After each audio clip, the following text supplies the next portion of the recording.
تو وہ چم نہیں دیکھتا، وہ کم دیکھتا ہے. تو ذات کے گھوڑے بھی ہوں لیکن نسبت ہو میرے حضور سے، نسبت میرے رسول سے ہو تو رب کو وہ اچھے لگتے ہیں. تو کہا والعادیات ضبحا فالموریات قدحا فالمغیرات صبحا فاثرن به نقعا فوسطن به جمعا ان الانسان لربه لکنود. بے شک انسان اپنے رب کا ناشکرا ہے. اللہ اکبر. پھر فرمایا وَإِنَّهُ عَلَى ذَلِكَ لَشَهِيدٌ. اس پر کسی دلیل کی ضرورت نہیں ہے کہ یہ ناشکرا ہے، یہ خود اس کا گواہ ہے. ذرا اپنے اندر اتر کے دیکھے کہ یہ کھڑا کہاں ہے، یہ کس قدر نعمتیں پانے کے باوجود شکوے کی زبان کھولے رکھتا ہے.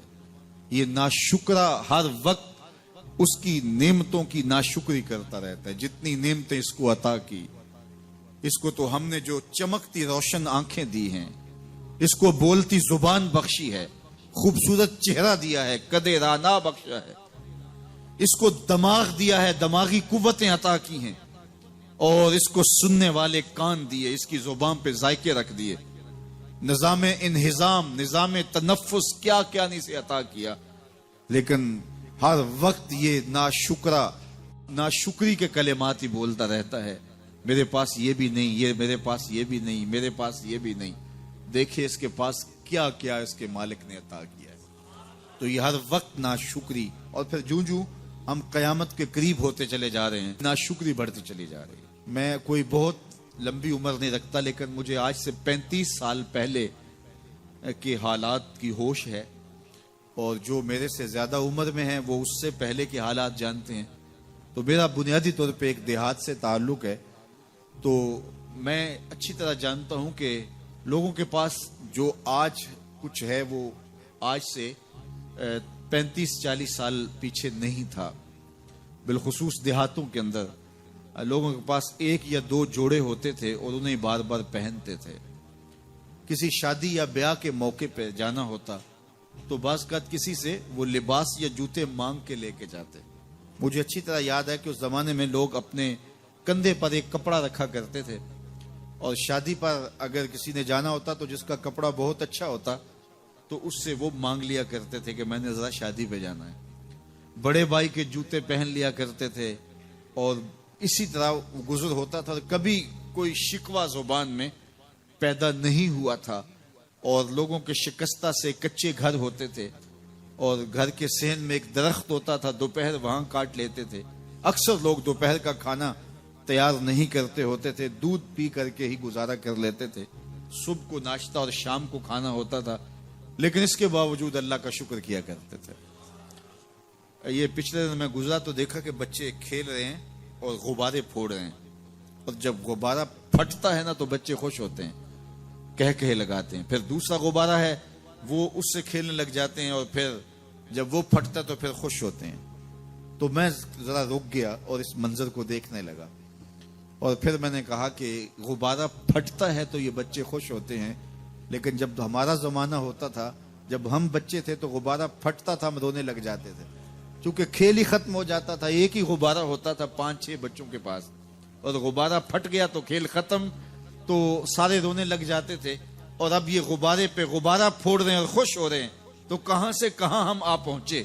لیکن اس زمانے میں اگر کسی سے پوچھا جاتا، لوگ پیدل سفر کرتے اور لباس بھی پورے نہ ہوتے، تو جب کسی سے پوچھا جاتا کیا حال ہے تو وہ لمبا ہاتھ کر کہتا ہے اللہ کا شکر ہے. اس کی باڈی لینگویج بتاتی تھی کہ وہ اس کا رواں رواں اللہ کا شکر ادا کر رہا ہے. تو اس کا لہجہ بتاتا تھا، اس کا انداز بتاتا تھا کہ وہ اللہ کا شکر کس گہرائی قلب سے کر رہا ہے. تو وہ کہتا ہے اللہ کا شکر ہے.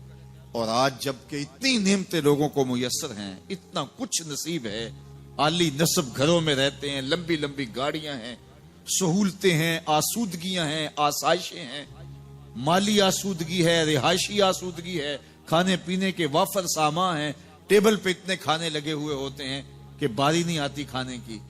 اور اس قدر لباس ہیں کہ موسم گزر جاتا ہے اور بعض لباس بدلنے کی باری نہیں آتی. لیکن اس کے باوجود کسی سے پوچھے جناب کیا حال ہے، آسودہ حال شخص سے بھی پوچھیں تو وہ بھی بڑے آہستگی سے کہتا ہے بس چل ہی رہا ہے. تو وہ زمانہ تھا کہ جب لوگوں کے پاس کچھ تھا نہیں تو لمبا ہاتھ کر کے کہتے تشکر کا لہجہ کتنا دل آویز تھا، اللہ کا شکر ہے. اور آج کہتے بس گزر ہو ہی رہی ہے، بس چل ہی رہا ہے. تو ناشکری بڑھتی چلی جا رہی. اتنا کچھ ہونے کے باوجود جو ہے وہ ان کا بھی چل ہی رہا ہے. تو کہا ان الانسان لربہ لکنود، بے شک انسان اپنے رب کا ناشکر ہے. اتنی نعمتیں کھانے کے باوجود، اتنی دولتیں سمیٹنے کے باوجود، اتنی عزتیں پانے کے باوجود، اتنی آسائشیں حاصل کر چکنے کے باوجود، دولت کے اتنے انبار رکھنے کے باوجود، اس کی زبان بولتے ہوئے کتنے بخل سے کام لیتی ہے کہ بس گزر اوقات ہو ہی رہی ہے. او میاں تیرے رب نے تجھے اتنا کچھ دیا، یہ دولتیں، یہ دولتوں کے انبار، یہ آسودگیاں، یہ بہاریں، یہ سب کچھ نہ ہوتا، تجھے زندگی بخش دی تھی، اس کا ہی شکر تیرے اوپر واجب تھا. اللہ اکبر. اللہ نے حضرت انسان کو یہ جو کچھ دیا ہے، کتنی چیزیں ہیں ہمیں پتہ بھی نہیں کہ وہ نعمت ہے، لیکن اللہ نے ہمیں عطا کی. دنیا کا ایک امیر ترین شخص تھا اناسس، تو اس کے یہ آنکھوں کے جو پپوٹے تھے یہ کام کرنا چھوڑ گئے. ہمیں کبھی اس کا احساس بھی نہیں ہوا کہ یہ کوئی نعمت ہے. آٹومیٹک سسٹم میرے رب نے لگایا ہے، ادھر تنکا اڑا ادھر آنکھ بند ہو گئی. لیکن اس کو مسئلہ کیا ہوا کہ یہ پٹھے اس کے ختم ہو گئے اور وہ اپنی مرضی سے آنکھیں نہیں بند کر سکتا تھا. ڈاکٹر سلوشن ٹیپ لگا کے آنکھیں کھول دیتا اور جب اس نے سونا ہوتا تو وہ بند کر دیتا. دنیا کے امیر ترین لوگوں میں سے ایک نام تھا. تو کسی نے اس سے پوچھا کہ تیری زندگی کی سب سے بڑی خواہش؟ اس نے کاش اپنی آنکھیں اپنی مرضی سے کھول سکوں. کہا اس کے لیے تجھے کوئی قیمت لگانی پڑے تو کتنے پیسے لگا سکتا ہے؟ کہا ساری دولت لگ جائے، کاش میں اپنی آنکھیں اپنی مرضی سے کھول سکوں. مجھے یہ بتائیے کہ حضرت انسان کو کیا کچھ نہیں اللہ نے دیا. یہ لعاب ہے نا، لعاب ہم روز تھوکتے ہیں، یہ مقدار سے کچھ کم ہو جائے تو بولنے میں دقت، نظام خراب. یہ جو لعاب ہمارے منہ میں آتا ہے جو ہم تھوک دیتے ہیں، یہ قدرتی گریس ہے جو بولنے میں مدد دیتی ہے، نظام انہضام کو ٹھیک رکھتی ہے. اور اگر یہ لعاب کم ہو جائے مقدار سے تو نظم خراب ہو جائے. اللہ اکبر. تو ہم نے کبھی سوچا کہ یہ بھی نعمتیں ہیں؟ باقی روشن آنکھیں، چمکتا چہرہ اور زور آور ہاتھ، چوڑی چھاتی، دھڑکتا دل، اور کہتے ہیں اس دماغ کا اگر کمپیوٹر تیار کیا جائے تو نیو یارک شہر سے بڑا ایک بکریاں چرانے والے شخص کے دماغ کا کمپیوٹر بنے. یہ حضرت انسان کو اللہ نے اتنا کچھ دیا ہے اور پھر اس کو نعمتیں دی، عزتیں دی، جائیدادیں، زمینیں، لمبی لمبی گاڑیاں، عالی نسب پلازے، کتنا کچھ دیا. پھر خوبصورت اولادیں دی، کیا تسکین قلب کے لیے رکھا اس نے. تو اس کے باوجود بھی یہ کہہ رہا ہے بس چل رہا ہے، گزر اوقات ہو رہی ہے. ان الانسان لربہ لکنود. انسان اپنے رب کا کتنا ناشکرا ہے. اس نے کیا کچھ اسے عطا کیا، کیا کچھ عطا کیا، لیکن یہ شکر کا کلمہ بھی نہیں بولتا، بخل سے کام لیتا ہے. تو کہا یہ ناشکرا ہے اور اس پر کوئی خارج سے دلیل لانے کی ضرورت بھی نہیں ہے. وَإِنَّهُ عَلَىٰ ذَلِكَ لَشَهِيدٌ. اور یہ خود اس پہ گواہ ہے. ذرا اپنے اندر اتر کے دیکھے تو یہ کتنا بخل کرتا ہے شکر ادا کرنے میں، اسے خود سمجھ آ جائے گی. وَإِنَّهُ لِحُبِّ الْخَيْرِ لَشَدِيدٌ. اور اس کی ایک خصلت یہ ہے کہ یہ دولت کی محبت میں بڑا سخت ہے. دولت کی محبت یہ بہت زیادہ اپنے سینے میں پال چکا ہے اور یہ دولت اس کی محبوبہ بن گئی ہے. دولت تو اس کی ضرورت ہونی چاہیے تھی لیکن اس نے اس کو اپنی محبوبہ بنا لیا. وَإِنَّهُ لِحُبِّ الْخَيْرِ لَشَدِيدٌ. اس کو محبت زر شدت سے ہو گئی ہے. سویر سے شام تک اس کا وظیفہ ہی یہی ہے. اس کی زندگی کے اندر منصوبے یہ چلتے ہیں. اللہ نے اتنا نوازا ہوا ہے، اس کی ساری زندگی آسودگی سے گزر سکتی ہے جتنا اس کے پاس موجود ہے، لیکن اس کے باوجود ہر وقت اس کے دماغ کے فیتے پہ یہی چلتا ہے اور یہی کہانی چلتی ہے، یہ زیادہ کیسے ہو، یہ زیادہ کیسے ہو، یہ زیادہ کیسے ہو. اس اضطراب نے اس کو بے چین کر دیا ہے اور خواہش زر نے، حوث زر نے اس کا چین چھین لیا ہے اور اتنی محبت جاگزی ہوگی اس کے دل میں کہ اللہ کی محبت کے لیے اس کے دل میں جگہ ہی نہیں بچی. وَإِنَّهُ لِحُبِّ الْخَيْرِ لَشَدِيدٌ. اللہ اکبر. اب پہلے گھوڑوں کی اداؤں کی قسمیں کی، پھر اس کے بعد حضرت انسان کی یہ جو بڑی خامیاں تھی، جو خامیاں جڑ ہیں اس کی باقی خامیوں کی، ان کو بیان کیا۔ ایک تو ناشکرا ہے، جو ملا ہے اس پہ یہ شکر ادا نہیں کرتا، حالانکہ اگر وہ شکر ادا کرے، رب کا وعدہ ہے کہ اگر تم شکر ادا کرو گے میں اور زیادہ دوں گا۔ ایک تو یہ شکر نہیں کرتا، اور دوسرا یہ ہے کہ دولت کی محبت اس کے رگو ریشہ میں رچ بس گئی ہے۔ بلکہ اللہ تعالیٰ نے ان بد نصیب لوگوں کی کہانی بیان کرتے ہوئے کہا جو دولت کو مقصود ہی بنا بیٹھے، الذی جمع مالا وعدد، یہ وہ بد نصیب لوگ ہیں جو مال کو جمع کرتے ہیں اور گنتے رہتے ہیں، بار بار حساب کرتے ہیں۔ الذی جمع مالا وعدد، مال کو جمع کیا، وعدد، اور بار بار اس کو گنتے رہے، اتنے ہو گئے، اب اتنے ہو گئے۔ اللہ کلا لینبذن فی الحطام، پہلے شرف میں الذی جمع مالا وعدد یحسب ان مالہ اخلد، یہ گمان کرتے ہیں کہ ہمارا مال ہمیں لافانی کر دے گا، مال کی کثرت سے ہم محفوظ ہو جائیں گے اور ہمارا کچھ نہیں بگڑے گا، دولت اتنی ہوگی تو ہم ہر طرح سے حفاظتوں کے ساتھ میں آ جائیں گے، ہمارا مال ہمیں لافانی کر دے گا۔ یحسب ان مالہ اخلد، اللہ تعالیٰ نے فرمایا کلا، ایسا ہرگز نہیں ہے، یہ تمہاری بھول ہے کہ مال تمہیں لافانی کر دے گا، مال تمہیں مرنے نہیں دے گا، مال تمہیں محفوظ کر دے گا، کلا، ایسا ہرگز نہیں ہے، بلکہ کیا ہے، لَيُنبَذَنَّ فِي الْحُطَمَةِ، ہم تمہیں پکڑ کے آگ میں ڈال دیں گے۔ لَيُنبَذَنَّ کے لفظ پہ اگر غور کیا جائے تو عربی میں جب ان کا جوتا پرانا ہو جاتا تو پرانا جوتا جب پہننے کے بھی قابل نہ رہتا تو اس کو اتار کے ایسے حقارت سے پھینکتے اور اس کے لیے لفظ استعمال کرتے، نبذت النال، میں نے جوتا پھینک دیا۔ وہ جوتا جو پاؤں میں ڈالنے کے بھی قابل نہ رہے اور اتنا پرانا ہو جائے کہ اس کو اب جو ہے وہ مزید مرمت بھی نہ کروانا ممکن ہو، تو اس کو پھر پھینکا جاتا ہے اور پھر اس کو وہ حقارت سے پھینکتے ہیں، اور وہ جوتا چلتے ہوئے تنگ کرتا ہے تو پھر اس کو اتار کے حقارت سے رب پھینک دیتے ہیں، تو اس کے لیے لفظ بولتے ہیں نبذت النال، میں نے جوتا پھینک دیا۔ حقارت سے پھینکنے کو نبض کہتے ہیں، اور یہی لفظ اللہ تعالیٰ جل شانہ نے فرمایا کلا لینبذن فی الحطمہ، اے اہل عرب، جس طرح تم جوتا پرانا حقارت سے پھینکتے ہو، ہم حقارت سے تمہیں آگ میں ڈال دیں گے۔ کلا لینبذن فی الحطمہ، یہ ان مالداروں کی کہانی ہے جنہوں نے مال کو اپنا معبود بنا لیا، مال کو اپنا مقصود بنا لیا، مال مال مال، ہر قدر پامال کر دی، ہر قدر کی قربانی دے دی مال کے بدلے، اور مال ہی ان کا مقصود بن گیا، اور یہ سمجھے کہ یہ مال جو ہے وہ ان کو لافانی کر دے گا، ان کو مرنے نہیں دے گا، ان کے لیے حفاظتی حصار بن جائے گا۔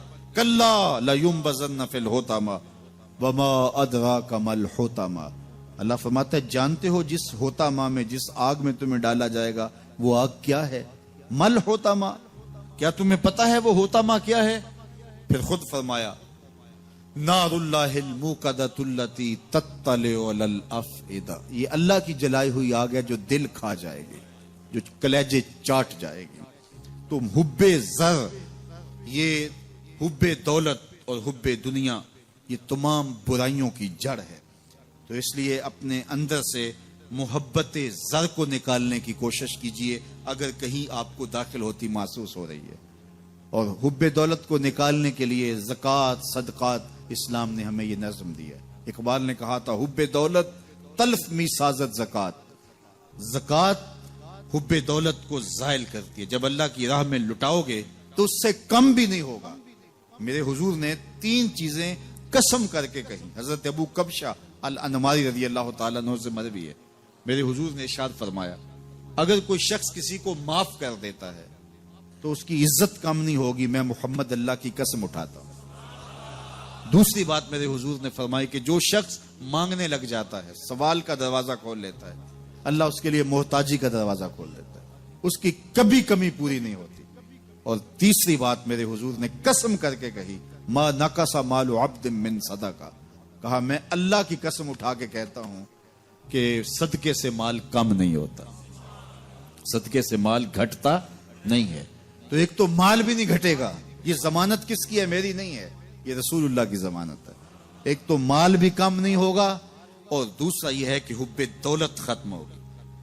حب دولت تلف می سازت زکات. یہ ماہ سیام آ رہا ہے تو زکات سے حب دولت کو کم کیجئے، بلکہ صدقات دیجئے، نفلی صدقات کیجئے، غرباء کی مدد کیجئے، مساکین کی مدد کیجئے، اپنے غریب محتاج رشتہ داروں پہ غور کیجئے، ان کی مدد کیجئے، اپنی ہمسائیگی میں دیکھیے، پردے سے مدد کیجئے، ان کی عزت نفس بھی مجروح نہ ہو. یہ جو نمائش لگا کے 10 اخباروں میں چھپوا کے لوگوں کی مدد کرتے ہیں، اس سے گریز کیجئے. کبھی سوچیں کہ اگر آج کسی کی بیٹی لائن میں کھڑی ہے تو کل اگر یہ مرحلہ میری بیٹی کے لیے آ جائے تو پھر میرا مزاج کیا ہوگا.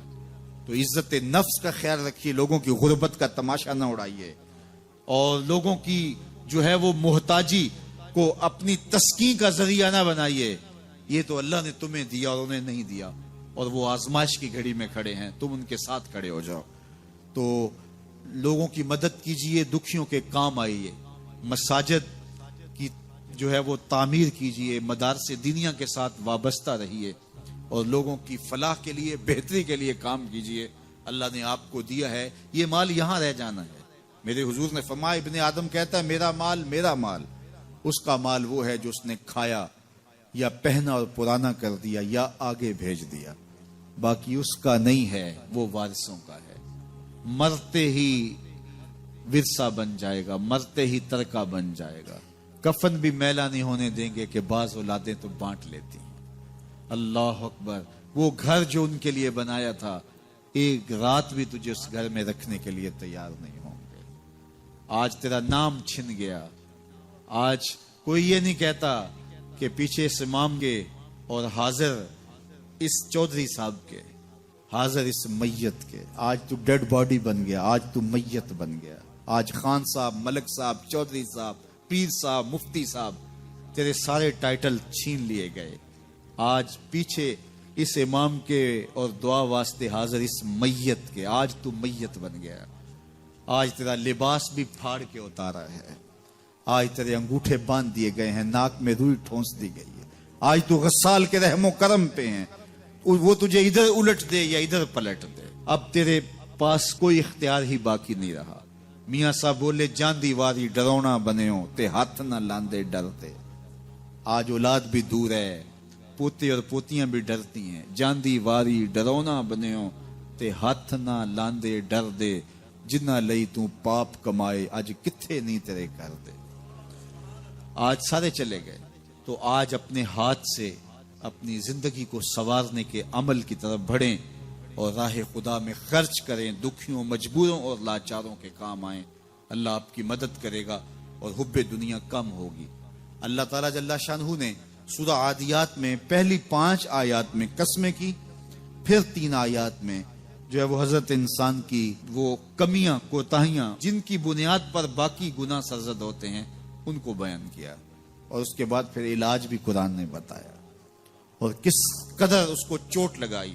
افلا یعلم اذا بعثر ما فی القبور وحصل ما فی الصدور ان ربهم بهم یومئذ لخبیر.